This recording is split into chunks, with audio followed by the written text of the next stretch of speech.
história em rádio se divide em 3 períodos. Quando eu era jovem, sempre apaixonado por ouvir rádio, sempre inventando coisas de ouvir, fazendo antenas mirabolantes, que eu queria escutar algo diferente. Uma vez eu pensei, eu tinha rádio portátil, os primeiros aqui em Montenegro, ele comia muita pilha. E eu, pela minha vez, pensei o seguinte, um dia vamos fazer um rádio que desperte a gente e durma com a gente. Não sabia como. E depois apareceu, lógico, o rádio relógio. O primeiro que eu vi na loja, eu comprei. Maravilhoso. Que era aquilo que eu sonhava quando era criança.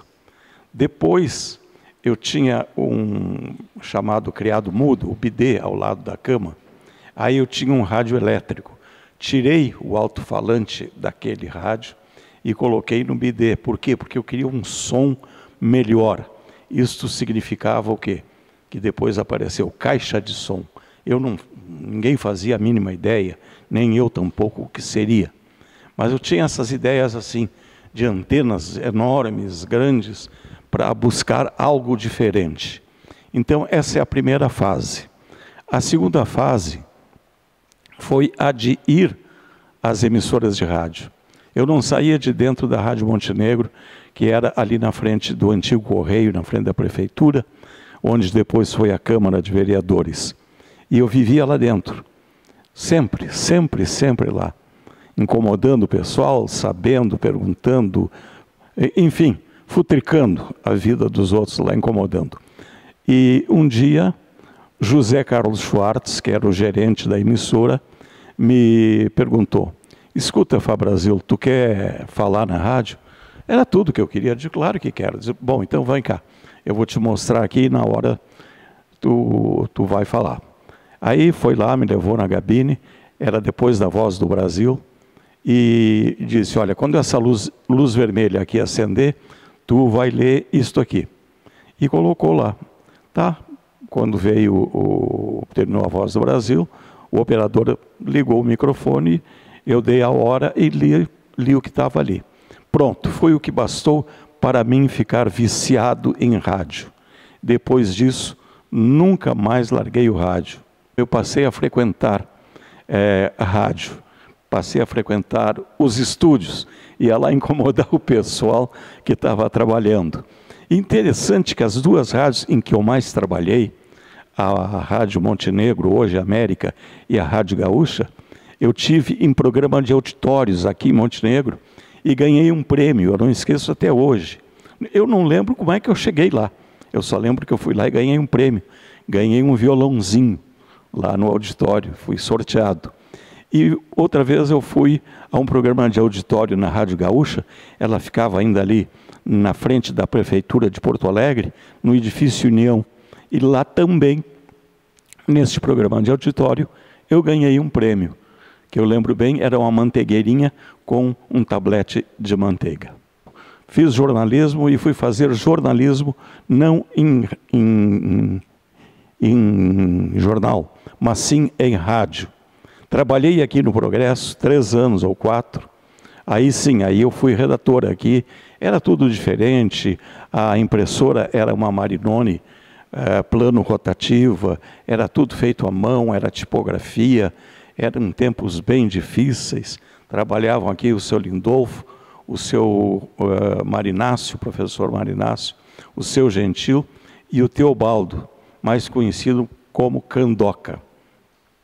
Então, e eu fazia a redação aqui, no Grupo Progresso de Comunicação, lá nos anos 60. Eu comecei a trabalhar na rádio, antes de vir para o Progresso, em 8 de janeiro de 1963. E depois nunca mais larguei o rádio. Sempre eu tinha rádio como a principal atividade. E sempre tinha um outro serviço junto. Trabalhava com alguma outra coisa junto, porque o rádio sempre pagou muito mal. E às vezes até não pagava. Havia épocas em que a Rádio Montenegro nos dava vale para tirar produtos em lojas. Então tinha sempre um outro serviço, ou no banco, ou em vários locais eu trabalhei, mas sempre junto com a rádio.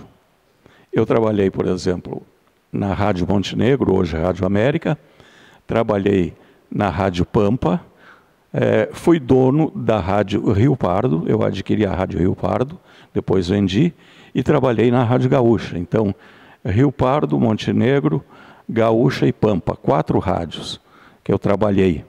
Não foram muitas, foi uma carreira muito longa, mas não foram muitas as emissoras onde eu estive trabalhando. Claro que a mais importante e a maior de todas, sem dúvida nenhuma, foi a Gaúcha. E na Rádio Gaúcha aconteceu uma coisa muito interessante. Fui convidado para ir lá fazer um free, quer dizer, fazer uma propaganda gravada para a rádio veicular. No entanto, na verdade, eu estava fazendo um teste, sem ter me dado conta. Acabado o teste, eu já fiquei trabalhando na rádio. Eu fui o segundo na história de mais de 80 anos da Rádio Gaúcha. Foi o segundo que aconteceu, foi comigo. Em 2006, eu ganhei o prêmio Press, que aqui está. Isso aqui, alguém olha assim e acha engraçado, mas é um bico de caneta, aquelas canetas antigas que se molhava no tinteiro. Hoje, eu acho que só no museu se encontra isto. Então, está aqui, ó. Locutor apresentador de notícias do ano, Prêmio Press de Jornalismo 2006. Já fazem alguns anos, já que eu ganhei este prêmio. Concorri com grandes locutores e fui aquinhoado com esse prêmio, o que para mim é um grande orgulho, sem dúvida nenhuma. Foi uma noite memorável, pelo menos para mim e para outros colegas também, que foram aquinhoados com o Prêmio Press de Jornalismo daquele ano, e continua ainda esse prêmio a existir.